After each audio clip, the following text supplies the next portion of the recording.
அனைவருக்கும் வணக்கம். நான் காயத்ரி கிருஷ்ணன். இன்றைக்கி நம்ம ஆடிப்பூரம் ஸ்பெஷலுக்கு ரொம்பவே ட்ரெடிஷ்னலான ஒரு ஸ்வீட் ரெசிபி அக்கார வடிசல் எப்படி செய்கிறதுன்னு தான் பார்க்க போகிறோம். நல்ல ரிச் டேஸ்ட்டில் ரொம்ப ஈஸியாக நம்ம வந்து செய்யலாம். வாங்க வீடியோக்குள்ளே போய் இந்த ரெசிபி எப்படி செய்கிறதுன்னு நம்ம பார்க்கலாம் ஃப்ரெண்ட்ஸ். இந்த ஆடிப்பூரம் ஸ்பெஷல் அக்கார வடிசல் பண்ணுறதுக்கு பாருங்கள், நம்ம தேவையானது எல்லாத்தையுமே எடுத்து வச்சுருக்கோம். என்னென்னு சொல்லிவிட்டு நம்ம பார்த்துடலாம். இந்த சைஸ் கப்பில் வந்து 1 கப் வந்து பச்சரிசி அதை வந்து எடுத்துக்கலாம். 1 டேபிள் ஸ்பூன் வந்து பாசிப்பருப்பு. இதே சைஸ் கப்லேயே வந்து 8 கப்பு வந்து பால் எடுத்து வச்சுருக்கோம். நீங்கள் ஃபுல்லாகவே பாலாக கூட சேர்த்துக்கலாம், இல்லை கொஞ்சம் தண்ணி ஆட் பண்ணி கூட வச்சுக்கலாம். நாங்கள் கொஞ்சமாக மட்டும் தண்ணி ஆட் பண்ணி 8 கப்பு கிட்ட பால் எடுத்து வச்சுருக்கோம். இதே சைஸ் கப்லேயே வந்து 3 கப் வந்து வெல்லம். இதே கப்பில் 3/4 கப் வந்து நெய், முந்திரி பருப்பு, திராட்சை, கொஞ்சமாக ஏலக்காய் எடுத்து வச்சுருக்கோம். இவ்வளோ தான் தேவையான இன்க்ரீடியன்ட்ஸ். வாங்க இந்த சுவையான அக்கார வடிசல் எப்படி செய்கிறதுன்னு நம்ம போய் பார்க்கலாம். கடாயில் நம்ம எடுத்து வச்ச அந்த 1 கப் பச்சரிசியை வந்து நம்ம உள்ளே சேர்த்துக்கலாம். இப்போ இதோட கூடவே 1 டேபிள் ஸ்பூன் வந்து பாசிப்பருப்பு. இப்போ இந்த ரெண்டையுமே வந்து நம்ம நல்லா ட்ரை ரோஸ்ட் தான் பண்ண போகிறோம். ஜஸ்ட் ஒரு 2 மினிட்ஸுக்கு மட்டும் இந்த ரெண்டையும் நம்ம நல்லா வறுத்து எடுத்துக்கலாம். அடுப்பை வந்து மிதமான சூட்லேயே வச்சுட்டு ரெண்டையுமே நம்ம நல்லா வறுத்துக்கலாம்.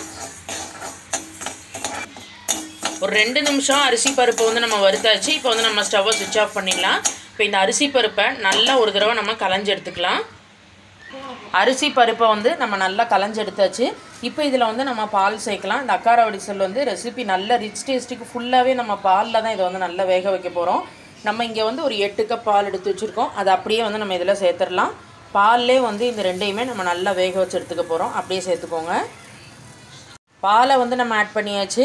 இப்போ ஒரு ஸ்பூனை வச்சு நம்ம இதை நல்லா மிக்ஸ் பண்ணி விட்டுக்கலாம். பாருங்கள், குக்கரில் வந்து அடியில் தண்ணி வச்சு அதில் நம்ம இந்த பால் பாத்திரத்தையும் வந்து நம்ம உள்ளே வச்சாச்சு. இப்போ வந்து நீங்கள் டேரெக்டாக கூட நீங்கள் குக்கரில் வேக வைக்கலாம். நான் வந்து இன்றைக்கி பாத்திரத்தில் தான் ரெடி பண்ணி எடுத்துக்க போகிறேன். இப்போ இதில் வந்து நான் ஒரு ஸ்பூனை உள்ளே போட்டுக்கிறேன். பாலில் நம்ம வேக வைக்கிறனால பொங்கி வழியாமல் இருக்கும். அதனால் ஒரு ஸ்பூனை வந்து நம்ம உள்ளே சேர்த்துடலாம். நம்ம லாஸ்ட்டாக எடுத்துக்கலாம். இப்போ இதை வந்து நம்ம க்ளோஸ் பண்ணி வச்சிடலாம். குக்கரை வந்து நம்ம க்ளோஸ் பண்ணிடலாம். மீடியம் ஃப்ளேமில் நல்லா ஒரு 7லேருந்து 8 விசில் வந்து நல்லா எல்லாமே குழஞ்சி வெந்து வரட்டும். அதனால் ஒரு 7-8 விசிலுக்கு அப்புறம் பார்க்கலாம். விசில் போட்டுக்கலாம். குக்கரில் அரிசி பருப்பு வேகிறதுக்குள்ளே நம்ம அதுக்குள்ளே இங்கே வெள்ளை கரைசல் ரெடி பண்ணிடலாம். நான் வந்து இன்றைக்கி சாஸ் பேன் எடுத்து வச்சுருக்கேன். அதில் நம்ம 3 கப் வெல்லம் வச்சுருந்தோம், இடித்தது. அதை உள்ளே சேர்த்துக்கலாம். இப்போ இதில் நம்ம ரொம்ப தண்ணி விட்டுற வேண்டாம். ஒரு 1/4 கப்பு மட்டும் தண்ணி அதை வந்து உள்ளே சேர்த்துக்கலாம். இப்போ இந்த வெல்லம் வந்து நல்லா கரைஞ்சி வரட்டும். ஒரு தடவை அப்படியே நம்ம கலந்து விட்டுக்கலாம்.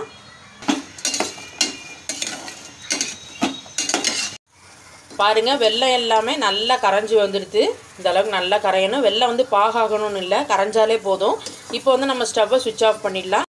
இப்போ இந்த வெள்ளைப்பாகை வந்து நம்ம ஃபில்டர் பண்ணி எடுத்துக்கலாம். ஏன்னா வெள்ளத்தில் வந்து அடியில் சம்டைம்ஸ் டஸ்டெல்லாம் இருக்கும். அதனால் ஃபில்டர் பண்ணிவிட்டு நம்ம அப்புறமா யூஸ் பண்ணிக்கலாம். நல்லா ஃபில்டர் பண்ணிக்கோங்க. 7-8 விசில் வந்து நல்லா ப்ரெஷர் அடங்கி பாருங்கள். நம்ம பாத்திரத்தை எடுத்து வெளியே வச்சிட்டோம். இந்த ஸ்பூனையும் வந்து நம்ம இப்போ எடுத்துடலாம். பால் வந்து நல்லா பொங்காமல் நல்லா சூப்பராக பாருங்கள். இந்த அரிசி பருப்பு வந்து நல்லா இந்த அளவுக்கு மசிஞ்சு வெந்து வரணும். இந்த அளவுக்கு நம்ம வந்து மசி ரெடியாக வச்சுக்கலாம். இப்போ அடுத்து என்ன பண்ணுறதுன்னு சொல்லிட்டு நம்ம பார்ப்போம். இப்போ இங்கே நம்ம ரெடியான அரிசி பருப்பு ரெடியான அதே இதிலே வந்து நம்ம இந்த வெள்ளை கரைசலை வந்து உள்ளே சேர்த்துடலாம்.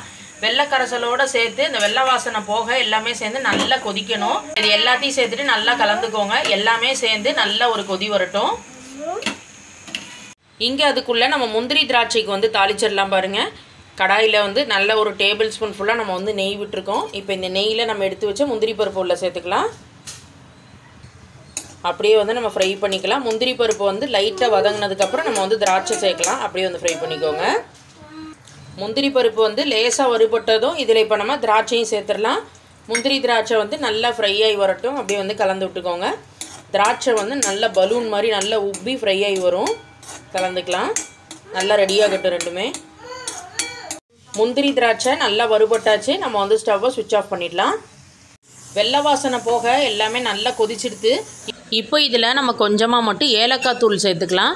ஏலக்காய் தூளையும் சேர்த்துட்டு ஒரு தடவை நல்லா எல்லாமே சேர்கிற மாதிரி கலந்து விட்டுக்கோங்க. இப்போ இதில் நம்ம ஃப்ரை பண்ணி வச்சுருந்த இந்த முந்திரி திராட்சையை அப்படியே இது சேர்த்துக்கலாம். இதோட கூடவே வந்து இப்போ நம்ம இதில் நம்ம எடுத்து வச்ச அந்த 3/4 கப் வந்து நெய் எடுத்து வச்சுருந்தோம். அதையும் வந்து நம்ம இப்போ இதில் ஆட் பண்ணிடலாம். நெய் வந்து நிறையா விட்டால் தான் நல்ல டேஸ்ட்டாக இருக்கும். எல்லா நெய்யையும் சேர்த்துட்டு அப்படியே வந்து நம்ம கலக்க வேண்டியதான். நல்ல அந்த நெய் வாசனையோட முந்திரி திராட்சையோட ரொம்பவே சூப்பராக இருக்கும். நெய் சேர்த்து ஜஸ்ட் ஒரு 2 மினிட்ஸ் எல்லாமே நல்லா சேர்ந்து வரட்டும். நம்ம வந்து ஸ்டவ்வை சுவிட்ச் ஆஃப் பண்ணிடலாம். இன்றைக்கி நம்ம ரெடி பண்ண அந்த அக்கார வடிசலை இன்றைக்கி ஆண்டாளுக்கு நெய்வேத்தியம் பண்ண போகிறோம். ஆடிப்பூரம் ஸ்பெஷலுக்கு நம்மளோட சூப்பரான ரெசிபி வந்து ரெடி ஆகிடுது. கண்டிப்பாக எல்லாருமே இந்த அக்கார வடிசலை ட்ரை பண்ணி பார்த்துட்டு மறக்காமல் உங்கள் ஃபீட்பேக்கை கமெண்ட் பாக்ஸில் ஷேர் பண்ணுங்கள். மேலும் மேலும் இன்ட்ரெஸ்டிங் வீடியோஸ்க்கு மணக்கோலம் குக்கிங் சேனலை சப்ஸ்கிரைப் பண்ணிக்கோங்க.